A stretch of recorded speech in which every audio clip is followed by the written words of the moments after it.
Hello, nonprofit friends. Welcome back to another episode of a Modern Nonprofit Podcast. I'm Tasha Anderson, your host, and today we're going to be talking about, grant teams, grant writing teams, the effectiveness of these teams, maybe what you should be looking for, what you should not be looking for, and all things. Now, admittedly, I have a lot of experience working with different teams of all different functions within a nonprofit, not only in my time working for a nonprofit, but also now in my role as essentially a consultant that works with so many different organizations. And it's always fascinating for me to see effective teams, maybe not so effective teams, what led them there, and the pros and the cons and all of that. I'm not here alone though, because I certainly don't have all or most of the answers. Shoshana, you're joining me today, and you're going to share a little bit more insight as to kind of your experience and how you work with these teams and maybe some tips that the listeners can take from this. So, Shoshana, thank you for joining us. And those of you that don't know Shoshana, you are the founder and CEO of Social Impact Compass, and you help organizations design smarter systems around grant acquisition, management, and just overall sustainability. Did I get that right? Exactly right, Tasha. Good, It is good.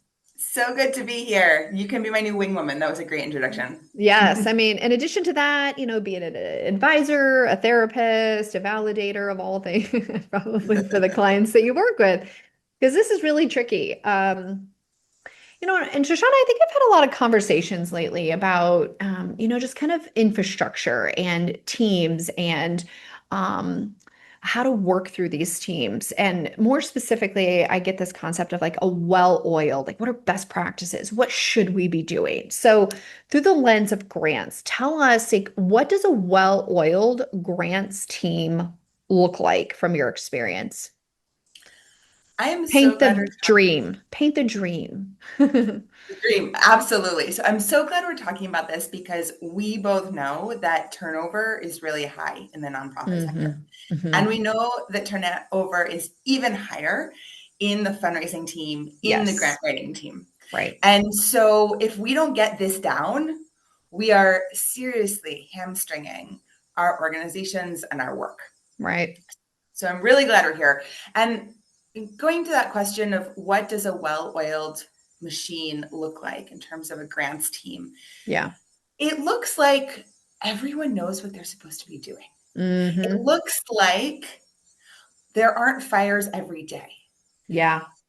And that's probably the easiest sign to tell if your grants team is running like a well-oiled machine or not, because it is Right. so easy for there to be fires in the sense of, we didn't know that this opportunity was closing Yep. tomorrow. It has to be done, all hands on deck. And there are a lot of these fires that, even in the best of cases, there's going to be an opportunity that pops up last minute that we didn't know about, of For course. sure. But maybe that happens once every 6 months. It shouldn't be happening every month, for example. And so, if these kinds of things where you are finding out about something the day before, 2 days before it's due, or where you are down to the wire and someone is literally on the portal submitting 10 minutes before it's due, those are some red flags that we've got a problem.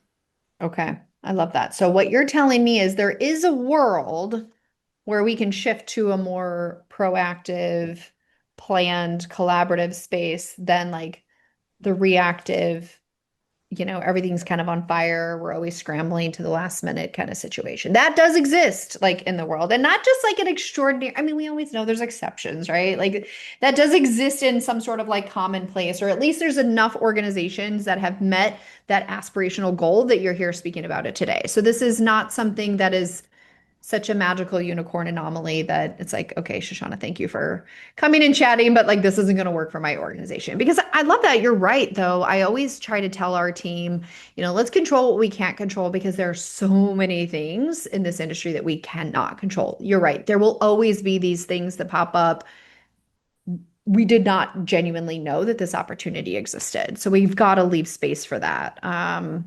And I think this conversation starts us on that path by how do we become a little bit more reactive or a little bit more proactive in the times that we can so that we can leave space in our actual capacity in our day, but then also like emotionally, like leave space for us to be able to respond to those unexpected things.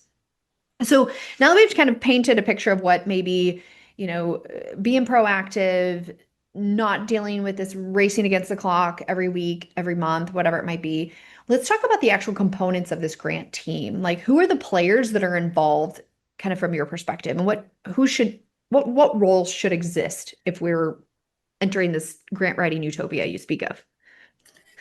Absolutely. So let's take a step into this utopia, which I have seen work for organizations that are small, organizations that are big. It really works for everyone Hmm. because it's not about the number of people you have on the team.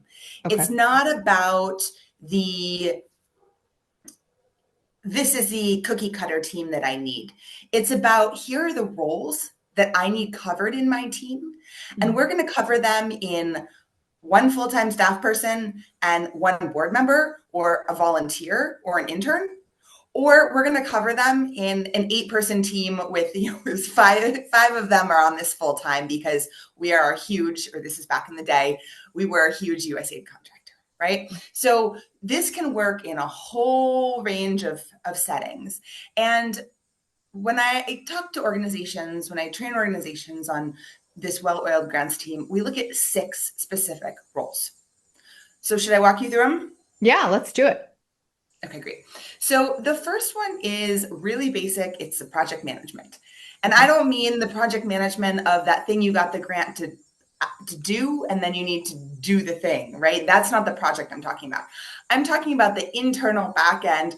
Who's making sure that T's are crossed and I's are dotted, right? Who's sending Hmm. out your agendas? Who's keeping your minutes for your team? Who's keeping track of your tracker, your internal tracker of what opportunities are coming down the pipeline? These sorts of things. That really basic team project management. Someone needs to be doing that Okay. because if no one's doing it, this is the number one place where fires are going to start popping up because Yep. just no one's watching what might even be on your radar, but you just weren't looking at your radar. So that's Absolutely. number one. Number two is research. So the research role is this person who's going to be looking online, looking at different opportunities, using different research strategies, databases, what I call the breadcrumb trail, other strategies to identify new opportunities, new funders. There's someone who's curious. There's someone who really enjoys the treasure hunt, detail oriented, right? That's the research role. So we've got project management is number 2, also detail oriented person. Research project management was number 1, research is number 2. Hmm. Number 3 is what we can call advancement. This is kind of the technical term that you often hear in job descriptions. And this is the person who is the one who's going to be picking up the phone to call funders, who's going to be present at sector events to network. They're more of the external face of your grants team. Hmm. Now, this person needs to have some gravitas more Hmm. than any of the other roles. They need to have that sense of, okay, this person knows what they're talking about. I want to talk to them, right? When someone engages with them, that's the sense they get. They also need to be inspirational Hmm. and a great connector, pretty outgoing, which you can start to get a sense that this role requires a different personality than the other roles. Definitely. And it's pretty rare. I have to say that this is of the 6 roles we're going to talk about, this is the most rare to find naturally. Hmm. And it's often also the hardest to create. And so oftentimes this role is not something someone grows into. It's something that they either have a bit of or they don't have a bit of. And then you can work Hmm. with that, right? Hmm. And oftentimes this is also something you cover with the executive director. The executive Hmm. director often plays this role, not 100% on the grants team, but they're the one who comes in to make that phone call to have those conversations. Okay. So that's number 3. Number 4 is what I call the project design or project operations liaison. Now, some organizations look at me with this like face, like it's like, huh, when I Right. say this, because they're like, but we are the program directors. So Hmm. why do we need a liaison to our own teams? Great. If you're also a program director, for example, then you are inherently playing this role. Yeah. But this role needs to come to the surface with organizations where the grant writing team is a bit more siloed. Point is, you can't be writing your grants in a bubble. If you're Hmm. writing them without any connection to reality of what your program team wants to do and needs to do and Right. plans to do and what's viable in the community and what the community is interested in, then you're going to end up with hopefully an approved grant, but an approved grant that your team either isn't comfortable or isn't Right. able to implement and be successful with. Right. So someone needs to be maintaining this connection, either because you're one and the same person, so Hmm. you inherently know what your program team needs, or you have someone whose job it is to connect with that team as they're writing a proposal or as they're envisioning a proposal in order to make sure that it's really ground truthed. Right. Right. All right, so number 5 is writing. And this Hmm. is the thing that's actually easiest to outsource in Hmm. terms of a freelance person if you don't have the internal bandwidth, in terms of a volunteer who can help with some of this. This is also a great space for AI to help out. It's not going to do all Hmm. the work for you, but it's definitely going to be able to help you out, pick up some of the responsibility, and really help you polish it if you're not Sure. inherently a great writer or if English isn't your first language. Yeah. So, yeah, I think that's a pretty obvious one, who's actually doing the writing once you know what you want to say. And Hmm. then finally, and this is your neck of the woods, finance or budget. Hmm. So Right. who's going to be drafting the budget for each proposal? Who has access to organizational costs, cost tables, things like this? Yeah. And that could be someone who's sort of is more in the grants team but has learned to do that piece of it, or it could be someone who's very much in the finance team or the admin team, Hmm. whose role that is. So those are the 6 responsibility areas that need to be covered. And here's the great thing: they can be covered by 2 individuals who are each Right. working part-time, or they can be covered by a much more robust team, depending on the Right. bandwidth, depending on the skill sets. You just need to know we have these 6 responsibilities covered, and we know who is responsible for each one.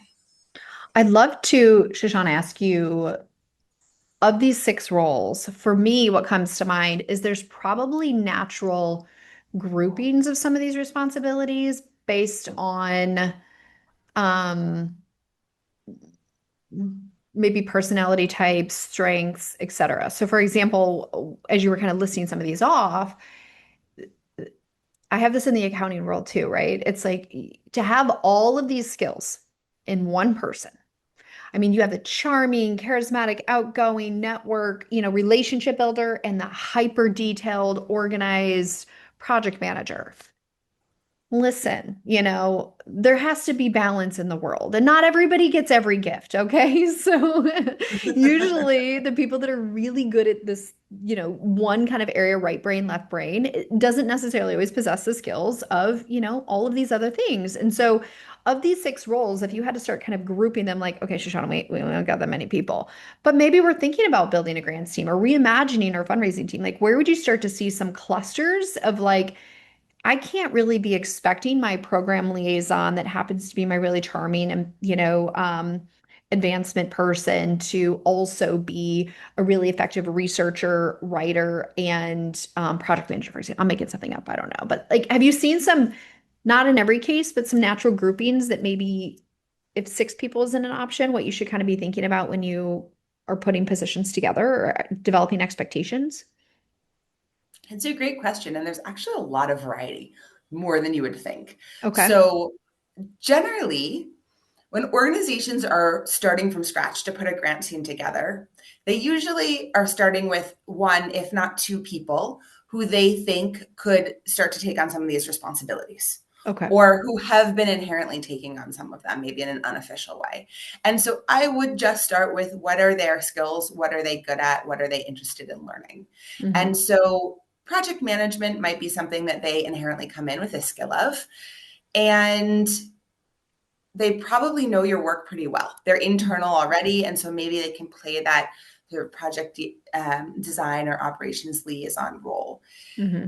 And then maybe people who tend to come from the project side, sometimes they've been in charge of managing their own budgets already, and so they understand inherently what the different costs are. And you could throw that in there with a little bit of some tools, templates, Hmm. guidance, support from the admin team or the finance Hmm. team.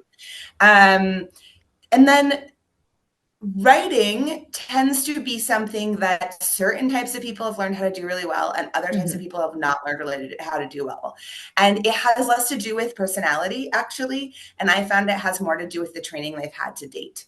Like, did they come Mm-hmm. from the education system that really prized writing versus I Right, work with a lot of organizations in Latin America, and the Latin American education system just does not teach good writing. right. And so that tends to be something that maybe they'll pull in someone else for. Okay. And then, like I mentioned, the advancement, that charismatic, outgoing person tends to be a different role as well. But it could be the same person as that project liaison because they know the Mhm. projects really well. So there's sometimes some connection there too. Gotcha, gotcha. Yeah, we've seen this too in the accounting world where I just had this kind of aha moment. Not really when I was an accountant, because I was kind of a lone ranger in that sense and I just did all of the things. But when I started building out my own teams, I realized that nonprofits were getting frustrated because they wanted this like creative visionary, but then they also wanted somebody that was like super detail orientated, I's dotted, T's crossed, super reliable, like, high attention to detail. I'm like, you do realize this creative visionary person that you're describing has like a completely different wiring of brain than like the hyper detail. Like it doesn't mean that you can't be an accountant that's creative and visionary. I like to put myself in that camp. It just means that you have to really force yourself to be like a hyper disciplined or like a focus on developing like system structures, workflows, etc., in order to be able to survive in that. Because for me, my brain is not naturally like, oh, I'm like the most organized, person ever. Naturally, I'm probably a little bit more wild and carefree, but my work forces me to be. And so I think sometimes we have to be honest with ourselves about what people need to be coached on, limited, and assume that one person can do all of these things flawlessly. It is really tricky and challenging, just based on, like you said, where their brains are and what they're naturally gifted at or what their interests are, and also what their experience is. Yeah. So wanted to Yeah, dive into that next part of like kind of like as soon as you say project management, I always like to kind of geek out because I'm like such a workflow systems process junkie. And the more people you have in the mix, especially across different departments, I think workflows become even that much more important. So I'd love for you to share a little bit more about like systems, workflows, processes, especially these organizations don't have these yet. So when you speak of like project management, you speak of like program liaison, like what does that look like? What are those things that you're seeing for effective teams to be have? yeah, so important. And it's kind of like the secret sauce that when organizations don't think is important around grant Mm, writing, let alone all of fundraising. And it's so important because hmm. follow up is the name of this game. Yeah. Someone recently, actually, I may have been on your podcast when I was listening to it Hmm. the other day, said follow up leads to fortune. Mm, And whether you remember it that way or follow up is the name of the game or however you want to remember it, it is all about follow up. And if you don't have systems and yes. processes that are going to enable you to do that follow up, then that reach Hmm. out to have a meeting with a potential funder is probably not going to happen. Right. Then that proposal that you sent to that email address listed on the website that got no reply maybe sitting in an inbox that no one is checking anymore and no one in the Hmm. foundation even knows no one's Right. checking and you're not finding another way to contact them. Maybe they'll discover it in 2 years. Hmm. So you need systems and processes that are going to help you do this. You Yes. also need systems and processes so that this well-oiled machine can work. Hmm. So when we think about what does this look like, it can be really simple. It can be an Hmm. Excel sheet Yep. or a table in your Notion page or a way that you're using Trello, but literally it can be an Excel sheet. And that Excel sheet can have a few things. One is maybe you have a tab just listing who are the people on the grants team. So everyone is Hmm. clear who's playing a role here and you have what that responsibility is. Hmm. Then you maybe want to have an Excel sheet that just lets your team know what your resources are available. It's like a mini database of what are your resources for finding grants, for writing grants, etc. And that Hmm. can look like, hey, we have a subscription to this database, which is great for finding all the calls for proposals that are live this month. And I love like Funds for NGOs for that is a great database for organizations looking for calls for proposals. It could also be, here is the link to our document where we sort of house all of our basic Sure. organizational information Mm-hmm. on here's who we are, here's what we do. So we're not reinventing the wheel every time. Right. Because one of the craziest things I have seen is, well, let me dive into that right now. One of the craziest things I have seen, but it is actually the most common, is what I call Frankenstein Mm. approach to writing proposals. And the Frankenstein approach to writing proposals is every single time there's a proposal to be written, the executive director, who's probably been around the longest and had their eyes on most of the proposals, goes into their email or goes into their Google Drive and finds all of the proposals that they have written on that topic or like for that community in the last 5 to 10 years. And then they email them all in multiple emails to whoever the writer is. And that person then tries to make sense of this universe of information that who knows Mm-hmm. when the data is from, when that research was done for each proposal. They're all slightly focused on something different Yeah. because each funder has a slightly different language or priority or whatever lens. Yeah. And then you end up with this Frankenstein cut and paste, and it is a nightmare. And Mm-hmm. especially if you only heard about this call for proposals 24 hours in advance, this strategy Right. is not going to allow you to succeed. So you need to have what I call a grant boilerplate. Some people call it a Mm-hmm. frequently asked questions document, whatever you want to call it. It's literally one document that's a central repository for your current answers to most of the questions that donors Right. ask. And everything is centralized and everything is updated. And you know that if something changes, that's where it gets changed. So you can always pull from there. And so making sure your team has some link to that document is critical. So resources to do your research is one part of it. The second part is that grant boilerplate. And then the third part is this tracker of opportunities. Mm-hmm. And this is so important because I have seen again and again when you have, because of the high turnover in this space and in this role, someone did some research on a funder or on a call for proposals, and it stayed in their brain, it stayed in their notebook, handwritten, it stayed somewhere. It did not stay in a centralized repository Right. where everyone has access to it. So when that person left, that research went with them. Right. And honestly, even if you don't have high turnover, we are in an age of information overload, which Mm-hmm. means that you are not going to remember 1 year later what exactly was said in a call you had with a funder that was probably in person, because if it was online, maybe you do have like an AI transcript. But if it was in person, you don't have any record of this. It needs to live in this Excel sheet, Right. literally one sheet that has the name of the funder. It has what are they funding, how much are they giving, is it an open call, do I need to build a relationship, and notes from any conversation. Of course, there's more you can include in there, but and there's more I do recommend you include, but that's the idea, that you Okay. have a centralized place.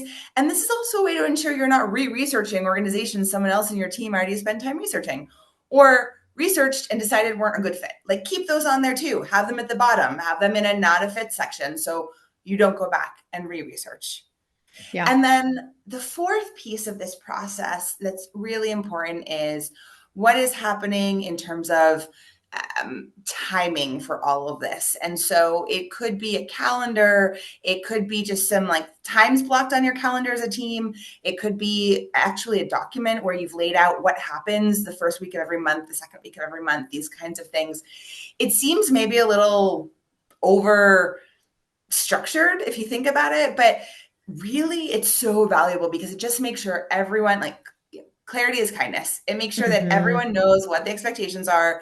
Again, you know that you go and check funds for NGOs the first week of every month because that's, the calls for proposals tend to only be open for about a month. They tend to be posted there at the beginning of every month. And this is how you're going to ensure that you're not caught at the end of the month with, hey, this thing just, closes tomorrow. So these kinds of follow-ups, and follow-ups too in terms of how are we following up with the funders that we've applied to that haven't responded or these sorts of things. Sure. Sure.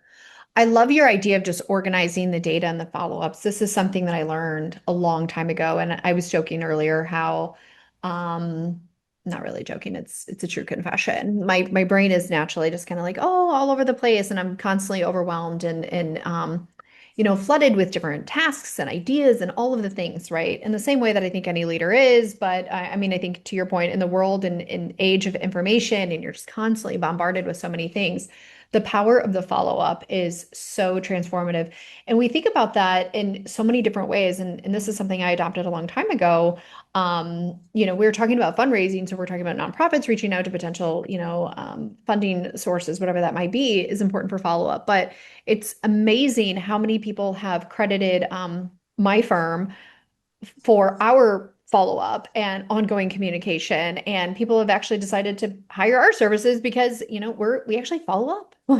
We actually so I believe that would absolutely be true for fundraising as well. But I want to talk internally too, because this is how I keep things going and it makes it look like I've got my stuff together, is the power of follow-ups, whether it's simple little tools like Boomerang that you use for your email, just like, hey, if I don't get a response to this, let me know in 3 days, or some other software solution that you might use, like it's internal, like Slack, whatever. Figure out what features, probably on the existing software solutions you already have, that have some sort of nudging follow up structure so that you don't have to keep it in your brain like, okay, I asked this person to do this, this, and this, and now I have to remember to do this, this, and this. So kind of creating a rhythm for yourself, whether you're on the grant team or otherwise, on how to be how to be able to follow up with these folks. It's a lot. It's a lot of tasks that we need to keep straight, and there's a lot of tools out there that make it easier for us to do that. So if you're someone that struggles with follow-up, there's a lot of help out there. I know, because I'm always researching it. I love that because there is way too much for us to try to keep track of it all. We absolutely Yes. can't. And I use a Google Suite, and I have been a fan of the snooze feature since I discovered it, because maybe people use the snooze feature as, hey, I don't want to deal with this email now. Let me have it pop back up later when I have the brain to deal with it. I use the snooze feature every time I send an email that I want to make sure I get a response to. Hmm. And Hmm. so that way it will pop back up in my inbox if I haven't gotten a response by the date that I set. And Hmm. I would say probably a third of the emails that go out of my inbox have that. So when you get a follow up Yes. from me, it's not that I'm so great at follow up. It's just that I know how to support myself.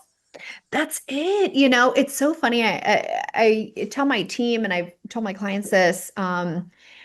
It's not that I have it all figured out. It's not that I'm just so great and so organized. It's just the reliance on systems to make it more autopilot because I just don't have the capacity within my brain on a day in and day out basis to remember all of the things. And so I just naturally have to find systems that work for me to make it a little bit more just intuitive, natural, automatic, and just kind of constantly nudge me. So there's lots of good things. And for purposes of this, I could go down rabbit holes of things that I've literally obsessively pursued, even in the last few months, using tech integration and otherwise, like how do I pull all of these alerts and all of these requests and all of these follow-ups into one place so I can have it centralized, because the texting and the Slacking and the Facebook messaging and the LinkedIn messaging and the emails, the multiple email accounts I have, it's like, oh my God, make it stop.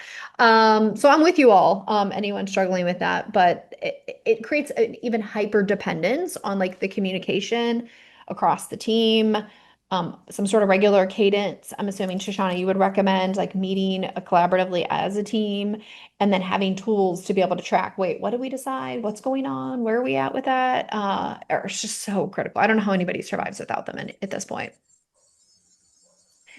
Yep. So I always say, like, the proof's in the pudding, the results speak for themselves. When you have a successful team, what are the results of that? Like, what are the metrics or indicators that your team is operating as it should? Or, hey, we'll know when we're operating more for this aspirational structure when these things are happening. What would you expect if you're successful? Great question. So the first thing is it's going to be how it feels. Mm. And that's a tough one because maybe if you're new to this space, getting rejected more than you're accepted doesn't feel very good. It probably doesn't feel very good, but that is inherent to this sector.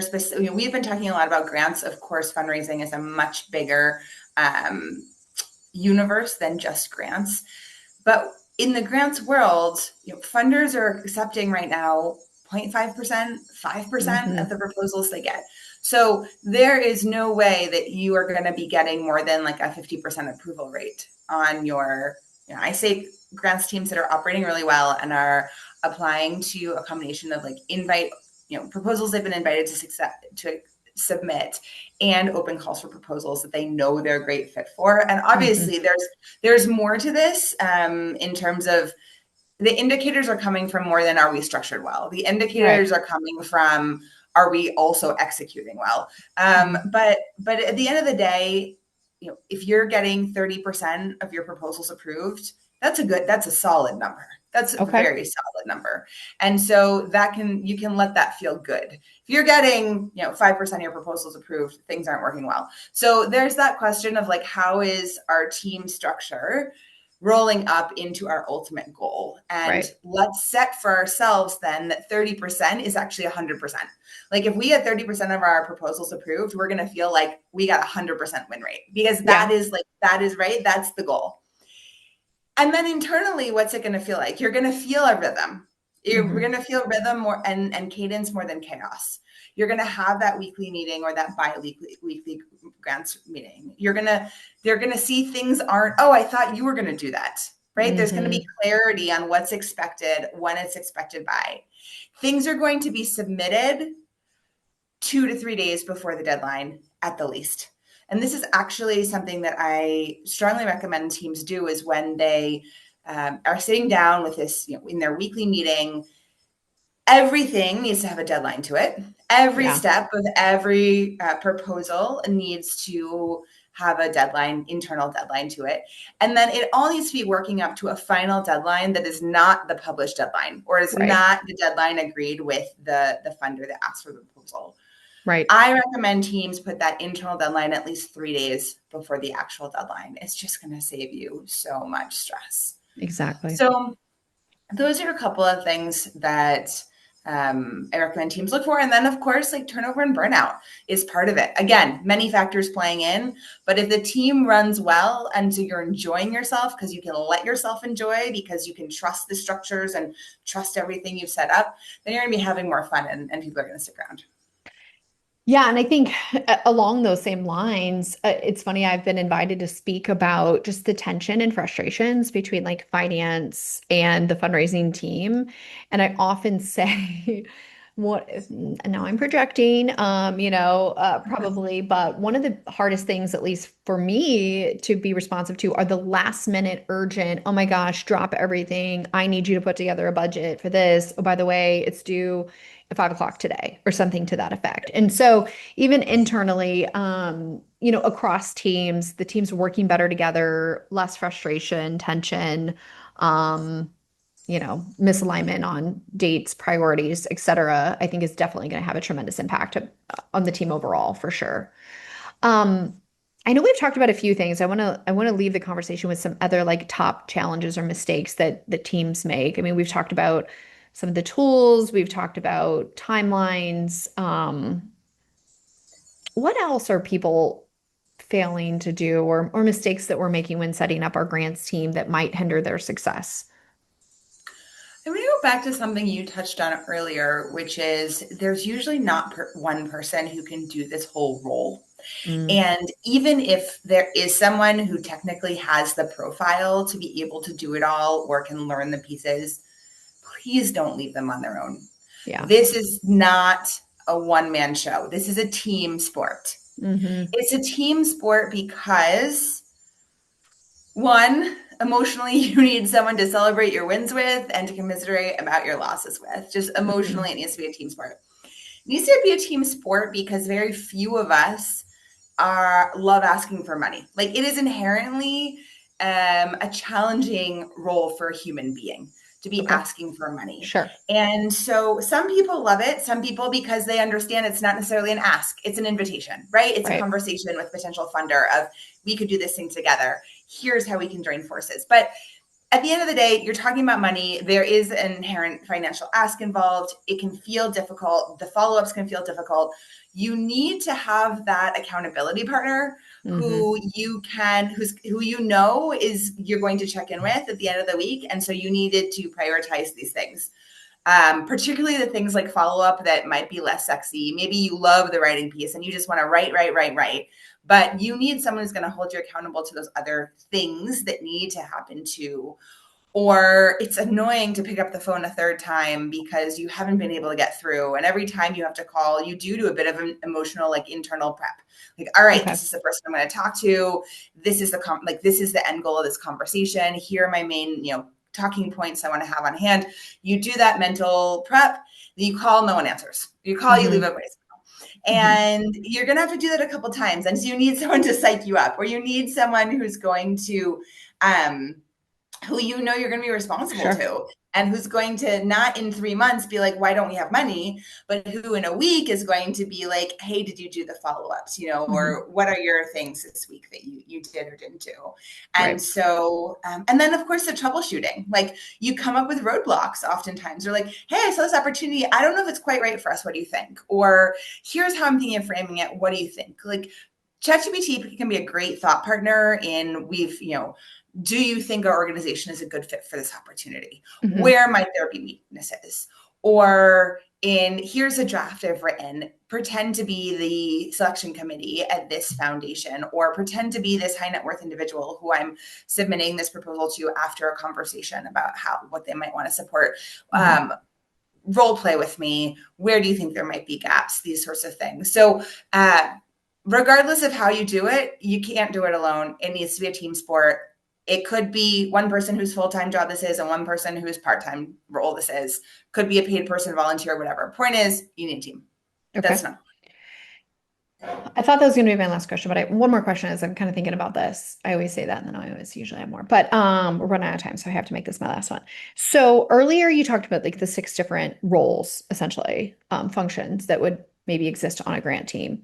And let's say you're an organization that's either like creating their first full-time grant person, and that's this podcast was, they drew that to them like, okay, I want to like learn from other people's mistakes and not recreate this. Or maybe you have like a grant person already on your team, whether it's part-time or full-time, and you have somehow inadvertently or unknowingly given them all of these roles. Yeah. How do you bridge, or what is the first step of going from, okay, now I now acknowledge it's six different functions. I heard you, Shoshana, say that sometimes people might wear multiple hats within those six, but we don't want them to have all of those hats because it's a team sport. So what do you recommend for someone listening? How do I go from here to there, taking into consideration some of these points that you had made today? Yeah, great question. So I actually have a worksheet that I use with my clients, Okay. and it breaks down each of these. It just lists out, and you can make this open your notebook, write down the six roles that we discussed, Mm-hmm. list who's currently doing them, Mm-hmm. and the time expectations per person per week for each of these parts of the role. Okay. See, first of all, is that even viable? Like maybe this person, if this is a new role in your organization, they only have half time to work on this. Maybe they Right. can't do everything you're expecting to. So first you need to see, like, is it even humanly possible? Then you need to talk with that person, or maybe you are that person, Mm-hmm. and say, am I good at all these things? If I'm not good at them, can I learn them? And do I want to learn them? And if that's a yes, then perfect. Figure out if you can learn them quickly. And if Mm-hmm. you need a little bit longer, figure out how you can bridge that gap until you have fully trained up. Maybe there's a board member who can support you within part of it. And for the pieces that you say, I actually no one's doing this. Huh, Mm-hmm. who knew? Right. Or Right. I I don't enjoy doing this and I'm not interested in learning, or I think it's gonna be really difficult for me to learn because I know how my brain works. Or I know it's a thing I'm just like not going to enjoy doing. So I'm gonna keep like punting it and then it's just never Mm-hmm. gonna get done. And that's not fair to the organization. Right. Then you have that honest conversation with the ED and you say, here are our gaps. and how can we fill them? And you come with some ideas. And like I said, some ideas could be a part-time external grant writer. Some of those ideas could be a volunteer. There are lots of volunteering platforms. You can find someone who, or an intern. An intern is great at doing that. If you can give them, hey, 2 hours, I'm going to sit down and teach you how, where to look for opportunities and how to make sure that they're the right, aligned for us. Time, half a day, once a month, whenever works for your schedule as a student. Okay. So there are a lot of ways to fill the gaps. The first step is having clarity on what you currently have covered and what you don't. I love that. Okay. That's helpful. That's helpful. You had mentioned that you have some worksheets and some guidance and some support that you can give your clients on trying to map this out and figuring out what the right structure is for them. Shoshana, can you tell us a little bit more? What is the best way to connect with you if people that are listening, it's like, okay, I know grants is going to be an initiative, especially now more than ever. We need some work to do to get our ducks in a row. We need some support. How might you help them and how can they get in touch with you? Yeah, I love working with teams that are, we think we should be heading in this direction, but we're not really sure how to go there. Can you give Hmm. us some guidance, work with us, for a couple weeks, Right. get us headed in the right direction, next steps. I love doing that. And then for organizations that say, we really want to do grants well, we want to learn the nuts and bolts, we want to learn the tools, the resources, the behind the scenes, the systems, the processes, and we want your hands-on support telling us, is this the right fit funder and is this draft good and how to improve it? All that I love to give to. I have a group program called Funded with Ease, specifically on its grant writing from A to Z. And all the information and a whole ton of free resources, including a free masterclass on how to win grants, the 5 steps to winning grants, are on my website, Okay. socialimpactcompass.com. Just go to free resources once you're on the website. And then follow me on LinkedIn. I would love to connect there. And I'm quite active there. I know there's a lot of movement happening right now. Mhm. And so if people follow me, Shoshana Grossman-Crist, then I love sharing resources. I love sharing updates and all the things. That's awesome. I love all the free resources, and we'll definitely put your website in our show notes. Thank you again so much for joining us. And hopefully, you all found this conversation useful. I do this every single time. Please engage with it in some way. Not necessarily because I need lots of kudos, but it's just the way the algorithms work. And so, if you found this information useful, allow other people to find this information too. Like, share, subscribe, engage, whatever it might be, to get some activity on the post. And I thank you all again for joining us today for this conversation. I look forward to the next one. See you then. Bye.